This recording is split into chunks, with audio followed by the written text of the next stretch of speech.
Next question है हमारा, mister Manoj is appointed in at Mumbai. He stayed in a hotel for 50 days and thereafter shifted the house provided by the employer. From the following compute the taxable value of per visit in hotel. ठीक है, room rent hotel का बनता है 2000 per day. Salary for valuation of accommodation 7,30,000 question में already given है, हमको अलग से सैलरी के लिए कैलकुलेशन नहीं करना है. और एम्प्लॉयर जो है वो मिस्टर मनोज से 200 रुपए पर डे के बेसिस पे रिकवर करता है जितने दिन वो होटल में रहता है. ठीक है, चलिए जरा इसका कैलकुलेशन करते हैं. मेरे बच्चे हम सॉल्व कर रहे हैं क्वेश्चन नंबर 10. यहां पे देखेंगे जरा, यहां पे हमको दो क्राइटेरिया देखनी है. पहला क्राइटेरिया है 24% ऑफ सैलरी, सैलरी का 24% या फिर होटल रूम रेंट, दोनों में जो कम होगा होटल रूम रेंट. ठीक है, चलिए देखते हैं 24% ऑफ सैलरी कितना आता है. कैलकुलेट करेंगे 7,30,000, इसका अगर हम लगा दें 24%, लेकिन आपको यहां पे ना ध्यान देना होगा, हमको सैलरी केवल 50 दिन का लेना है, चूंकि वो 365 डेज में से 50 दिन ही हमारे होटल में रहे हैं. ठीक है, तो इसकी वैल्यू आ जाती है 7,30,000 इंटू 24% इंटू 50 डिवाइडेड बाय 365, जो आता है 24,000. तो पहली वैल्यू आ गई 24,000. और दूसरा होटल रूम का रेंट जो पड़ता है 2,000 पर डे के बेसिस पे आपका 50 डेज के लिए, जिसकी वैल्यू आ जाती है 1,00,000. ठीक, इन दोनों में जो लोअर होगा हमको वो कंसीडर करना है, तो लोअर है हमारा 24,000. तो वैल्यू ऑफ परक्विजिट हमारा बन गया 24,000 का. लेकिन this is not final answer. इसमें से आपको रेंट रिकवर्ड को माइनस भी करना है. रेंट रिकवर्ड जो एम्प्लॉयर ने अपने एम्प्लॉय से लिया हुआ है 200 पर डे और 50 रुपीज के रेट पे, ये हो जाता है 10,000. तो एक्चुअल में जो वैल्यू आएगी वो 24,000 ना होके होगी 14,000. तो ये था आपका क्वेश्चन का सॉल्यूशन. आप आएंगे मेरे साथ अगले क्वेश्चन पे. मेरे साथ पहले क्वेश्चन को रीड कर लेंगे बेटा. क्वेश्चन में रिक्वायरमेंट है compute the value of perquisite of motor car provided to the employ and owned by the employer. ठीक है, ध्यान देंगे, owned by the employer. Car का ओनर कौन है? एम्प्लॉयर है. और फॉलोइंग सिचुएशन में हमको यह देखना है कि एक्चुअल में कार की वैल्यू किस तरह से कंसीडर की जाएगी. तो सबसे पहला पॉइंट, लार्ज कार, सारे खर्चे जो है एम्प्लॉयर पे करता है, जो 1,00,000 रुपए का हो जाता है. कार की कॉस्ट है 5,00,000. The car is solely used for private purpose of the employ. मेरे बच्चे प्राइवेट पर्पस के लिए अगर यूज किया जाता है तो यहां पे कार का वैल्यूएशन कैसे होगा मेरे साथ समझेंगे. हम ए पॉइंट को डिस्कस कर रहे हैं. तो सबसे पहले तो आप ले लीजिए 10% ऑफ कार, 10% ऑफ कार. ठीक, कार की वैल्यू कितनी है? कार की वैल्यू है 5,00,000, जो आ जाता है 50,000 plus running and maintenance expenses, running and maintenance expenses जो आते हैं 1,00,000. तो जो ग्रॉस टोटल सिचुएशन ए में कार के लिए 1,50,000 को हम टैक्सेबल परक्विजिट मानकर चलेंगे. Is that clear? हम आते हैं बी पॉइंट पे. बी पॉइंट को केयरफुली रीड कीजिए. क्या बोला गया है? द लार्ज कार है, दोनों पर्पस के लिए दिया गया है और सारे खर्चे एम्प्लॉयर पे करता है. इस केस में क्या होगा मेरे बच्चे, लार्ज कार जब होती है ना तो 2,400 रुपए पर मंथ के बेसिस पे वैल्यू ऑफ परक्विजिट कैलकुलेट किया जाता है. तो 2,400 इंटू 12 करेंगे, जिसकी वैल्यू आ जाएगी 28,800. Is that clear? C point पे आएंगे, छोटी कार है, दोनों पर्पस के लिए है और सारे खर्चे एम्प्लॉयर ही देता है, तो सी पॉइंट में कुछ ज्यादा टफ नहीं है। आपका जो 2400 है वो रिप्लेस कर दिया जाएगा 1800 से। 1800 इंटू 12। आप ध्यान से इसको पढ़िए जरा। Also provided free of charge chauffeur. Chauffeur का मतलब यहां पे ड्राइवर है बेटा। तो ड्राइवर के लिए भी हम 900 रुपए पर मंथ लेंगे और मल्टीप्लाई कर देंगे 12 से। तो दोनों को अपन ग्रॉस टोटल जब करेंगे तो आंसर आ जाएगा 32,400। This will be your final answer for point C. अब मेरे साथ आप लोग आएंगे पॉइंट डी पे। डी में क्या बोला गया देखेंगे जरा। Car meant for mix purpose, private expense borne by the employ. जो भी प्राइवेट खर्चा होगा उसको उसको एम्प्लॉय ही पे करेगा। तो यहां पे मेरे बच्चे केवल आपका टैक्सिबिलिटी बनेगा 900 पर मंथ इंटू 12, जो आता है 10,800। ठीक, तो ये हमारे चार अलग अलग सिचुएशन थे, 1 2 3 4, and this is your final solution. हम आएंगे बेटा अगले क्वेश्चन पे। क्वेश्चन आता है 12। क्या बोला गया? The company has given Ravi a housing loan of 5 lakh on 1/10/2021। Date को ध्यान रखेंगे। 6% इंटरेस्ट पर annum. Entire loan is outstanding. अभी तक उस लोन में से कुछ भी रिपे नहीं हुआ है। until the end of financial year. Compute the taxable amount of interest for the assessment year, assuming that rate of interest on housing charged by SBI is 10%. यहां पे हमको वैल्यू ऑफ परक्विजिट जो आता है concessional rate loan, concessional rate loan का calculation करना होगा। और ये कैसे होगा मेरे बच्चे? हमको ना यहां पे दो चीजें लेनी होंगी। सबसे पहले आप ले लीजिए अमाउंट, ठीक है, जितना अमाउंट आउटस्टैंडिंग है मल्टीप्लाई करना है। मल्टीप्लाई करेंगे एसबीआई इंटरेस्ट रेट, एसबीआई का जो इंटरेस्ट रेट होगा माइनस एक्चुअल रेट, एक्चुअल में जिस रेट पे उसको लोन दिया गया। तो अमाउंट यहां पे हमको नजर आ रहा है 5 लाख रुपीस का, और एसबीआई का इंटरेस्ट रेट है 10%, और हमने अपने एम्प्लॉय को दिया है केवल 6% पे। ठीक है, तो इसका आंसर फिलहाल क्या आ जाएगा? ये आंसर आ जाएगा 20,000। लेकिन मेरे बच्चे लोन जो दिया गया है वो दिया गया है 1/10/2021 को। That simply means 20,000 is interest for the whole year.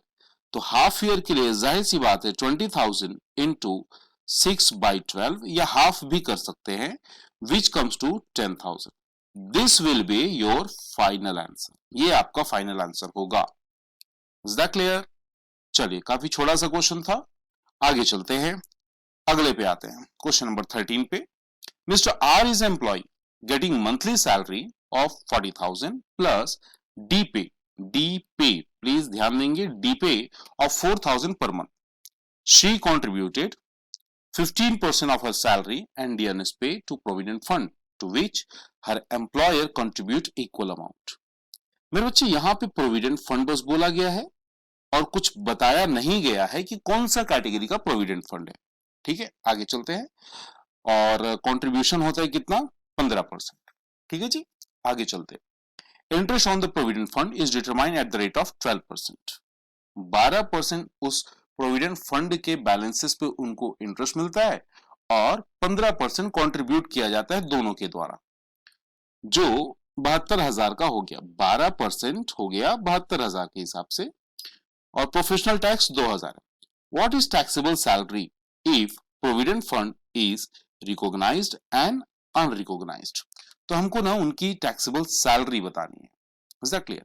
तो चलिए चालू करते हैं मेरे बच्चे। सबसे पहला ए, हम कंसिडर कर लेते हैं इसको रिकॉग्नाइज्ड प्रोविडेंट फंड। मान लीजिए आप उस प्रोविडेंट फंड को रिकॉग्नाइज्ड प्रोविडेंट फंड मानकर चलते हैं।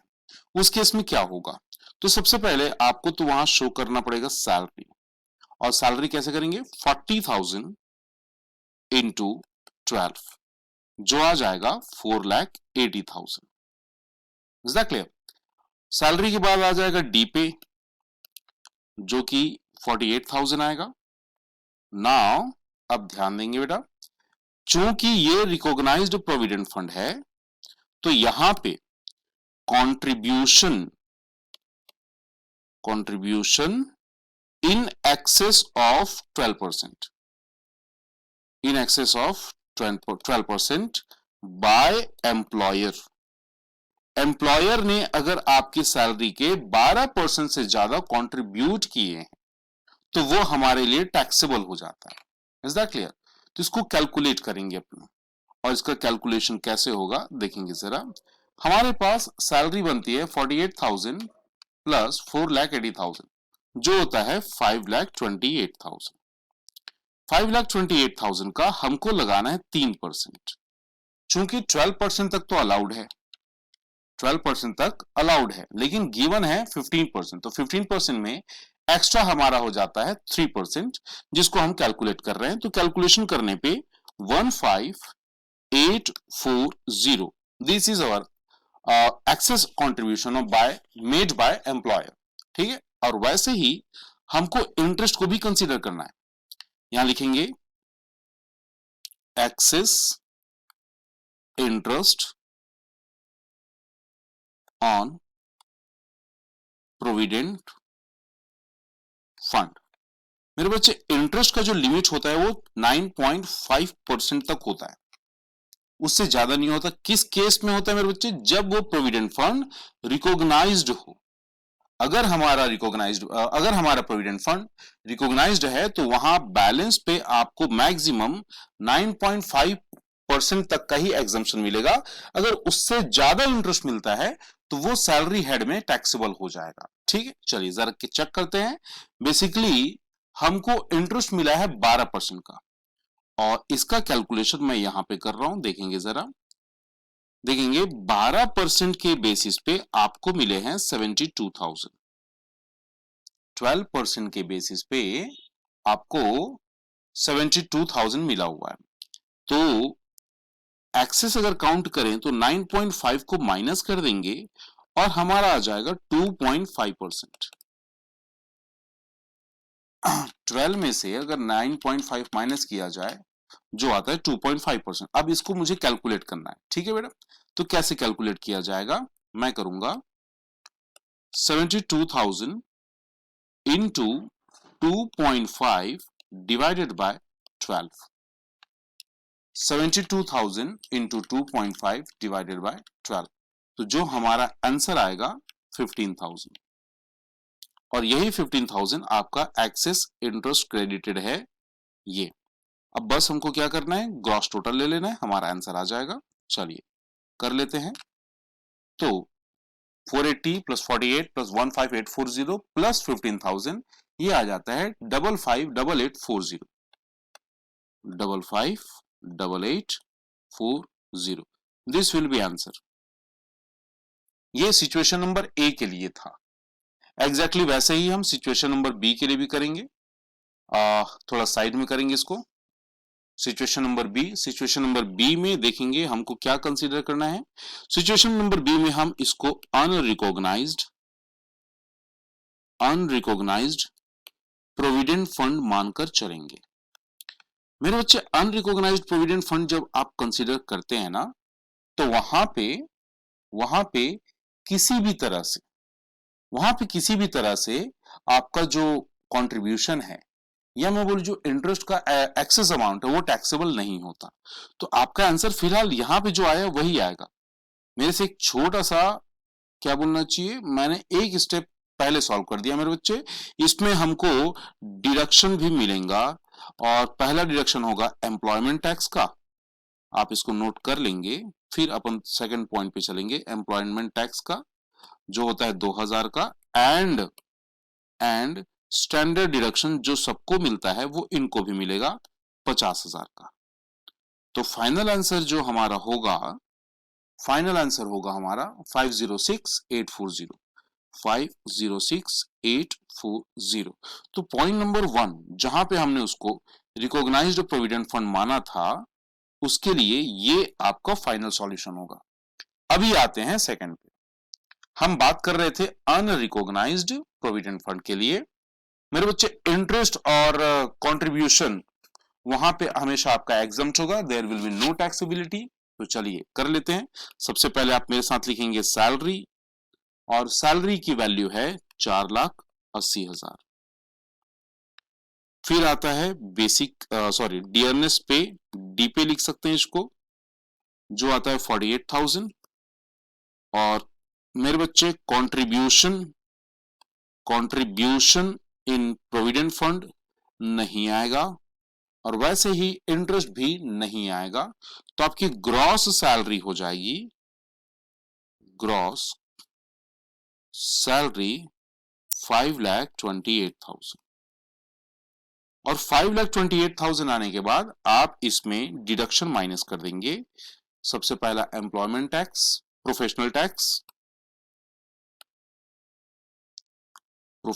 टैक्स 2,000 का लास्ट टाइम हम करना भूल गए थे, और स्टैंडर्ड डिडक्शन जो सबको मिलता है, स्टैंडर्ड डिडक्शन लेंगे यहां पे 50,000 का। दोनों को रिड्यूस करेंगे और फाइनली आपका आंसर आ जाएगा 476,000। तो सिचुएशन बी पे this is your final answer. और अगर आप सिचुएशन ए के बारे में पूछें तो सिचुएशन ए पे ये आपका फाइनल आंसर होगा, ये ऐसा कुछ यहां से ये, this will be your final answer. क्या हम आगे चल सकते हैं बेटा? क्वेश्चन नंबर 14 पे आएंगे।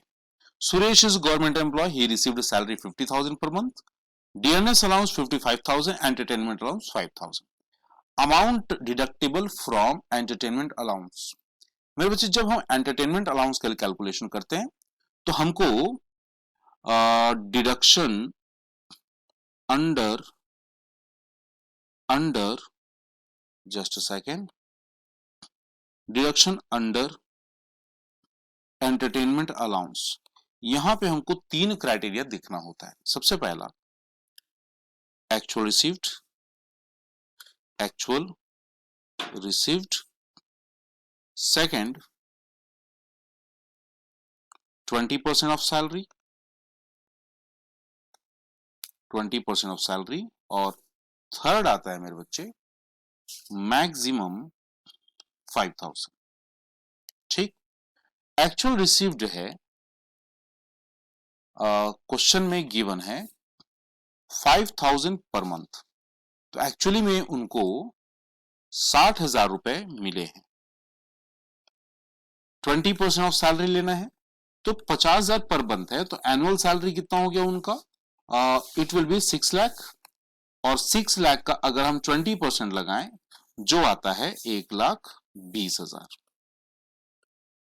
और मैक्सिमम 5,000, तो उसको इन तीनों में से जो लोअर होगा उतना डिडक्शन मिल जाएगा, और लोअर आपका आता है 5,000, तो ये आपका एग्जम्प्ट अमाउंट होगा 5,000। This will be your final answer. थोड़ा आगे चलते हैं बेटा।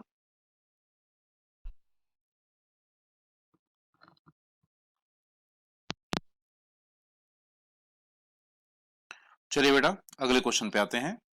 अगले क्वेश्चन में बोला गया X is employ with furniture dealer, submit the following income. Basic salary 1/4/2021 को 12,000 per month, DNS allowance 1,000 per month जो रिटायरमेंट बेनिफिट के लिए काउंट होगा, आरएफएच का इंफॉर्मेशन दिया हुआ है, और जिसमें आपके एम्प्लॉयर ने 5,000 का रेंट पर मंथ पे किया हुआ है। ठीक है, ऑन 1 सितंबर 2021 उसका एम्प्लॉयर ने रिक्वेस्ट किया कि हम एम्प्लॉयमेंट के टर्म्स को रिवाइज करेंगे। ठीक है, और एम्प्लॉयमेंट रिवीजन टर्म्स क्या रहेंगे? बेसिक सैलरी 10,000, जो पहले 12,000 था वो 10,000 हो गया है, डियरनेस अलाउंस 700 रुपए पर मंथ, और कोई अकोमोडेशन नहीं दिया जाएगा, और इसके लिए उसको लमसम 20,000 पे किए गए। ठीक, जिसके लिए वो एग्री भी हो गया, और उसको ना फर्नीचर दिया गया है 3,000 रुपए में, जिसकी कॉस्ट 1/4/2019 को 10,000 थी। तो इन सारे टर्म्स को, इन सारे प्रॉब्लम्स को लेके हमको सैलरी का कंप्यूटेशन करना है। चलिए मेरे साथ ऐसा कीजिए बेटा। लिखेंगे यहां पे computation of gross salary, computation of gross salary. ये जो पीरियड होगा बेटा, ये हम 5 मंथ के लिए पहले लेंगे, ठीक है। 1/4/2021 से मैं लिख दूं क्या यहां पे, चलिए 1/4/2021 से हम लेंगे 1 सितंबर 2021 तक का। तो यहां तक अगर हम सैलरी कंप्यूट करें, काउंट करें, तो बेसिकली बेसिक सैलरी हो जाएगा। पहला आप लिखेंगे मेरे साथ, बेसिक सैलरी 12,000 पर मंथ के बेसिस पे आपका 5 मंथ के लिए, जो हो जाता है 60,000, ठीक है। दूसरा DNS allowance, DNS allowance 1,000 rupees for 5 month, 1,000 rupees per month, जो हो जाएगा 5,000। थर्ड, और क्या मिला है इनको, अगले पॉइंट पे देखा तो पता चला कि रेंट फ्री फर्निश्ड अकोमोडेशन मिला है मुंबई में, ठीक है मेरे बच्चे, जिसको आपके बॉस ने, जिसको आपके बॉस ने किराए पे लेके दिया है। इसका मतलब जब आप यहाँ पे आरएफएच का कैलकुलेशन करेंगे तो कैसे कैसे होगा, आप सिंपली सैलरी ले लीजिए और सैलरी का आपको 15% कैलकुलेट करना होगा, और सैलरी यहाँ पे हो जाएगी आपकी 65,000, 65,000 इंटू 15%, जिसकी वैल्यू आ जाती है 9750, 9750। Is that clear? उसके बाद और क्या दिया गया है, बस यहां तक कंप्लीट हो गया। उसके बाद उन्होंने बोला कि हम आपका टर्म रिवाइज कर देंगे, तो इसको हम बोलते हैं बेटा profit in lieu of salary, profit in lieu of salary, जो हो जाएगा 20,000। टर्म्स को रिवाइज करने के लिए उनको ये सारे अमाउंट दिए गए थे, ठीक है। उसके बाद हम आते हैं सैलरी का कंप्यूटेशन फिर से करेंगे। कब से करेंगे बेटा, 1 सितंबर से, 1 सितंबर 2021 से 31 मार्च 2022 तक का देखेंगे जरा मेरे साथ। यहां पे फर्स्ट पॉइंट लिखेंगे बेसिक सैलरी, बेसिक सैलरी जो आपका 10,000 है, 10,000 for 7 month which comes to 70,000। और वैसे ही आपको डीए भी मिला हुआ है, डीए है ना, 700 इंटू 7 मंथ, जो हो जाते हैं 4,900। Is that clear? उसके बाद आपको फर्नीचर दिया गया है, फर्नीचर, इसका कैलकुलेशन हम यहां बाजू में करेंगे, आप लोग ध्यान से समझिएगा मेरे बच्चे। फर्नीचर की कॉस्ट थी 2019 में 10,000, और आपको पता होगा कि हम जब किसी एसेट को एम्प्लॉयर जब अपने एसेट को एम्प्लॉय को हैंडओवर करता है तो उस पर हम 10% का डेप्रिसिएशन लगाते हैं। तो यहां पे पहली बार 10% का डेप्रिसिएशन लगेगा 1,000 रुपीज, ठीक। नाउ उसकी वैल्यू हो गई 9,000, ठीक, ये 2020 की वैल्यू हो गई। और 21 की वैल्यू निकालने के लिए फिर से इसमें 1,000 माइनस कर दीजिए, डेप्रिसिएशन एसएलएम लेंगे, तो 2021 में उसकी वैल्यू हो गई 8,000, जिसको आपने सेल किया है या हैंडओवर किया है 3,000। तो हमारे एम्प्लॉय को यहां 5,000 का बेनिफिट मिल गया, और यही 5,000 उनके लिए टैक्सेबल हो जाएंगे, कुछ इस तरह से ये उनके लिए टैक्सेबल हो जाएगा। Is that clear? अब बस हमको कुछ नहीं करना है, ग्रॉस टोटल लेना है यहां से लेके पूरा यहां तक, चूंकि फाइनेंशियल ईयर एक ही है, दैट इज वाई अलग अलग टोटल नहीं लीजिएगा, आप सबको एक साथ लीजिएगा। ग्रॉस टोटल करेंगे, आपका आंसर आना चाहिए 174,650। और क्वेश्चन में हमको ग्रॉस सैलरी ही डिमांड किया गया था। अगर नेट सैलरी डिमांड किया जाता तो हम इसमें माइनस कर देते अपना standard deduction 50,000, standard deduction 50,000 minus कर देते, हमारा काम बन जाता। ठीक है, चूंकि क्वेश्चन में यहीं तक की रिक्वायरमेंट थी, दैट इज वाई हम आगे का कैलकुलेशन नहीं कर रहे हैं। This is your final answer.